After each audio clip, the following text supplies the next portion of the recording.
The nation's capital is still shaken from this week's attack, where a gunman opened fire on Republican members of Congress during a baseball practice. House Whip Steve Scalise has been upgraded from critical condition to serious after several operations. And on both sides of the aisle, officials are asking how they contributed to the toxic political climate and what they can do to change it. Democratic Senator Amy Klobuchar joins us in a few minutes. But first, from Springfield, Illinois, Congressman Rodney Davis, who was on that field during Wednesday's shooting. Congressman, first of all, and most important, how are you 4 days after the attack? How you doing? You know, Chris, it's still pretty surreal.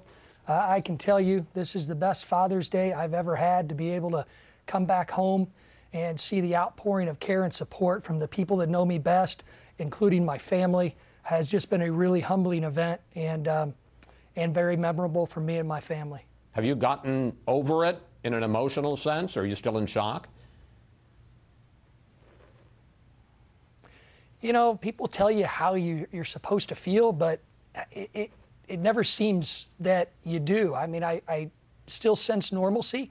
There are times when I'm probably a little more agitated. There are things that I'm going to do differently in my life and in my workplace to ensure that we probably put security more as a priority than we had in the past. And it's a sad state to be in when you just woke up a few days ago, got in a car, and went to a baseball field to practice for a charity game, and next thing you know, bullets are flying. I want to take you back to just after the shooting. Here you are, sir. This political rhetoric and political discourse that has led to hate has led to gunfire. I called my wife and my children immediately when I got a hold of a phone. They told them, "I love you."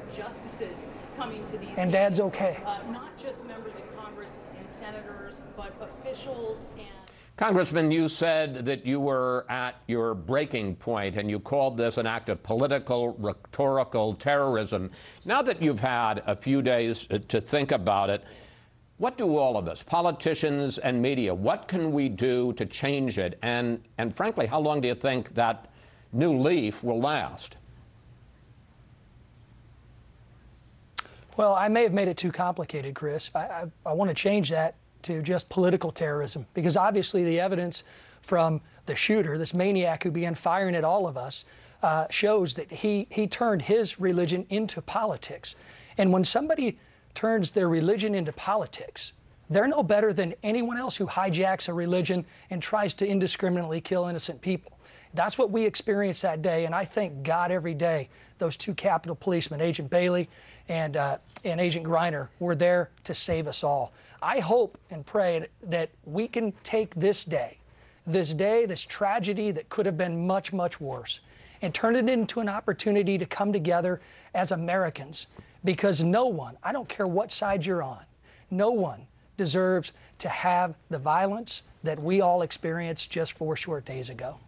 In 2011, after Congresswoman Gabby Giffords was shot in a shopping center outside Tucson, President Obama made a similar appeal. Take a look, sir. It's important for us to pause for a moment and make sure that we're talking with each other in a way that heals, not in a way that wounds. But, Congressman, as you know all too well, since then, the political discourse in this country has only gotten worse. You know, it has, Chris, and that polarization has seemingly continued to rise on both sides and creating the fringes on the right and the left. And that's why, since I've been elected to Congress, I've tried to be somebody who talks about bipartisanship, who actually has a record of bipartisanship. And now I want to stand up and ask the American people, those of us who are the majority in this country, who want Republicans and Democrats to work together, let's stand up to the hate on both sides. Let's stand up to the rhetoric that we see that leads to this polarization, that led to bullets being fired at a baseball field just a few days ago. Final question. There's been a lot of talk about beefing up security for members of Congress, even talk about members like yourself being able to carry your own guns for self-protection. How do you think we can balance, on the one hand, the fact that you want voters to have access to you, but on the other hand, you need to be protected? Well, that's a debate that we're going to continue to have, but I think it's an important debate to have. And Chris, I want to tell you and all of your viewers, you know, I was cleaning out my baseball bag the day after the shooting, after we played our congressional baseball game for charity. And as I pulled something out from the area where you store your bats, I saw something drop on the ground. And here it is today, Chris. This is a piece of shrapnel from a madman who came to politically kill innocent people. This is the reminder that all of us have, that we have to take a step back in this country. We have to tone down this rhetoric, and we've got to come together as a nation, as Americans, and say enough is enough.